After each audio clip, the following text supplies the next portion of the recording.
cet exercice, on va manipuler des inégalités et une nouvelle fois, la définition de la partie entière. Mais l'idée, c'est quand même avant tout d'apprendre à manipuler des inégalités. Alors cet exercice se divise en deux parties. Une partie où il s'agit de démontrer qu'une inégalité est valable pour tout entier naturel n, puis ensuite d'obtenir la valeur de la partie entière d'un nombre réel qui est défini avec une somme. Donc ça fait partie de la lecture d'énoncé que d'essayer de voir déjà comment on peut relier l'encadrement qu'on nous demande avec la somme qu'on a à calculer. Donc on peut déjà constater que le terme général de cette somme, c'est justement la partie qu'on cherche à encadrer dans la première question, et il ne peut pas, enfin, vous ne pouvez pas rater le fait que le terme de gauche et le terme de droite sont clairement ici des termes de nature télescopique. Et on sait que des termes télescopiques, a priori, c'est des termes qu'il faut sommer. Donc il est fort probable que on va chercher à additionner des inégalités pour pouvoir obtenir un encadrement de ce nombre, un encadrement qu'on estime suffisamment bon pour pouvoir calculer la partie entière. Alors une fois que cette analyse est faite, on va passer au travail maintenant sur les inégalités. Je vais vous proposer deux démonstrations différentes pour l'inégalité de droite et pour l'inégalité de gauche. Alors je vais commencer par l'inégalité de gauche. Je vais utiliser une technique qui est plutôt efficace quand on travaille avec des différences de racines, vous allez voir. Donc je commence par me fixer un entier naturel, et je vais utiliser cette technique suivante, qui consiste, quand on a une différence de racines, à faire une opération blanche en multipliant par le conjugué. Alors conjugué, c'est au sens de la théorie de Galois, c'est quelque chose que vous ne verrez pas cette année, ni peut-être jamais. Donc on multiplie par la somme des racines, au numérateur et au dénominateur, pour être sûr d'effectuer une opération blanche. Donc là, je multiplie par la somme des racines. On fait apparaître au numérateur une identité remarquable de la forme a moins b facteur de a plus b. On récupère le carré de ce terme, c'est-à-dire n plus 1, moins n plus 1 moins n, ça donne 1. Donc on obtient une fraction qui a un numérateur diablement simple. Et au dénominateur, on a donc la somme des racines, racine de n, plus racine de n plus 1. À partir de là, comparer ce nombre-là au nombre qui est ici, c'est un jeu d'enfant. Pourquoi? Parce que les deux fractions qu'on cherche à comparer, elles ont le même numérateur, 1. On sait que deux fractions qui ont le même numérateur, pour les comparer, il suffit de comparer les dénominateurs. Celle qui a le plus grand dénominateur sera évidemment la plus petite des deux. Donc on récupère naturellement cette inégalité-là, ce qui permet de prouver directement le membre de gauche, enfin l'inégalité de gauche. Alors pour l'inégalité de droite, maintenant, ce que je me propose de faire, c'est de montrer que cette inégalité, on peut la démontrer en faisant un raisonnement par équivalence.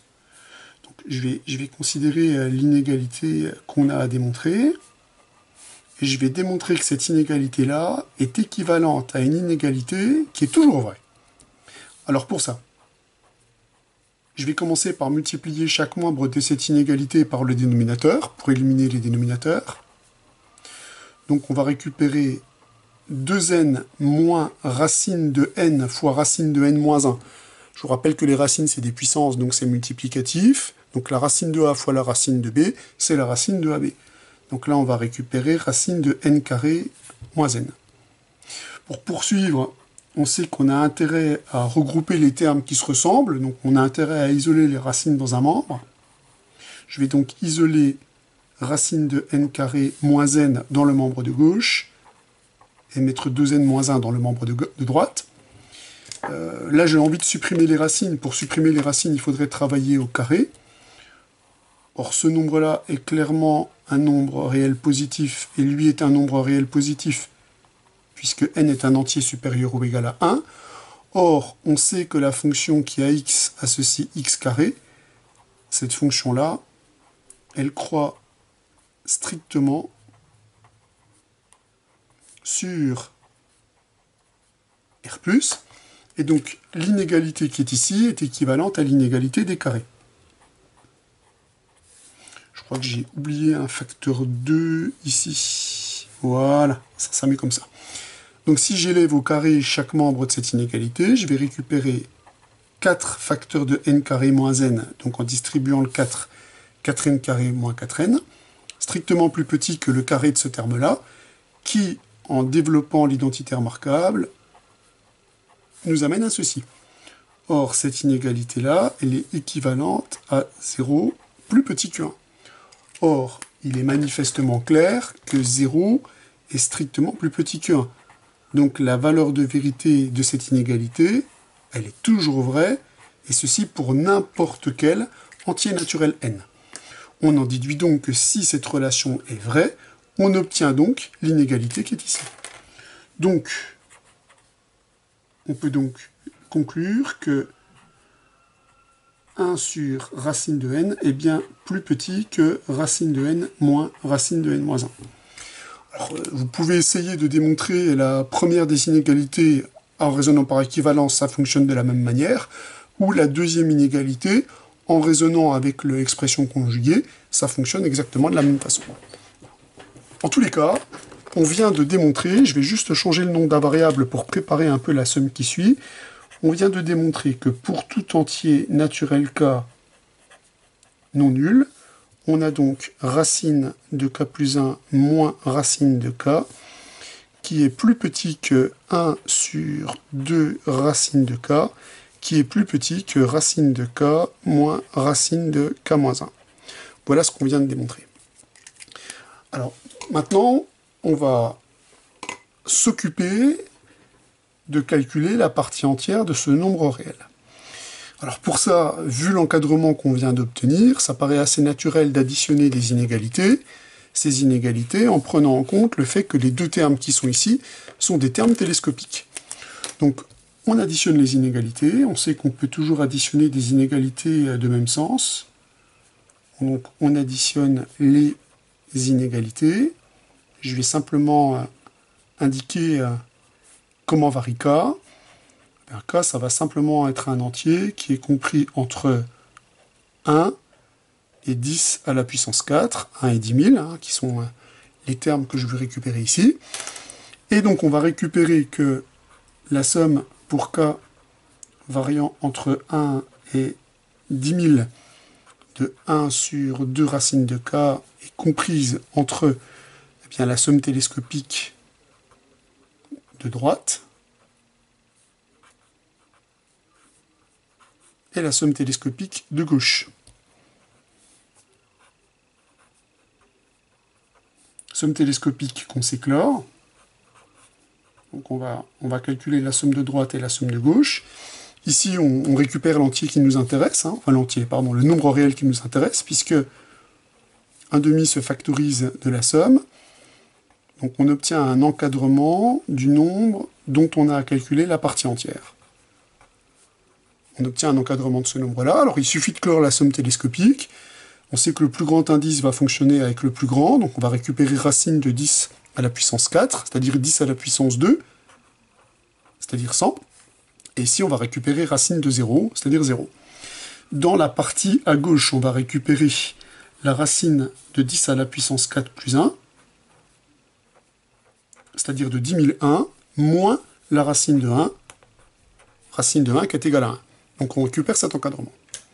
Alors, maintenant la question c'est comment on va pouvoir récupérer, à partir de cette inégalité, la partie entière du nombre qui est à l'intérieur de l'inégalité. Alors on va déjà, moi j'aime bien visualiser ce que je fais sur un axe. Disons ce nombre-là, je vais l'appeler grand N. Imaginons que grand N est ici. On vient déjà d'établir, sans l'ombre d'un doute, que grand N il est strictement plus petit que 100. Donc sa partie entière, à grand N, elle vaut plus 99. Ce qui serait vraiment formidable, c'est que le nombre qui est là, il soit, a priori, strictement plus grand que 99. Si ce nombre-là est strictement plus grand que 99, on aura montré que n il est compris entre 99 et 100, et donc la partie entière de n, ça sera a priori 99. Quand je dis strictement plus grand, supérieur ou égal, ça suffirait. Donc la question qu'on se pose, dorénavant, c'est est-ce que racine de 10 001 moins 1 est supérieur ou égal à 99? Ça, c'est la question qu'on est en droit de se poser. Pour répondre à cette question, on va raisonner par équivalence. Je vais dire que on a cette inégalité à la condition nécessaire et suffisante que la racine de 10 001 est supérieure ou égale à 100. Il suffit d'isoler la racine. Or, ces nombres-là sont positifs. Deux nombres positifs sont dans ce sens-là, si et seulement si leurs carrés sont dans le même sens. Là, j'utilise encore une fois le fait que la fonction carré, elle croît strictement sur R+. Donc, je vais élever au carré chaque membre, et je vais récupérer que 10 001 est supérieur ou égal à 10 000. Or, cette inégalité est sans l'ombre d'un doute vraie. Donc, cette inégalité est sans l'ombre d'un doute vraie. On vient donc de démontrer que le nombre réel grand N qui est ici, il appartient donc à l'intervalle 99, inclus, 100, exclu. Or, n'importe quel nombre entier entre 99 et 100 avec 100 exclu a une partie entière qui est égale à 99.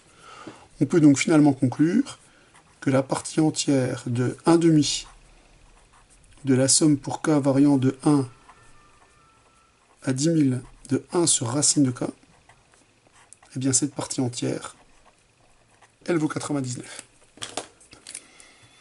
Donc voilà pour cet exercice où on doit manipuler à peu près toutes les opérations possibles et imaginables sur les inégalités, manipulation d'opérations sur les inégalités, somme, produit, utilisation de la monotonie stricte de certaines fonctions. Vous voyez qu'on peut répondre à cette question avec une manipulation élémentaire.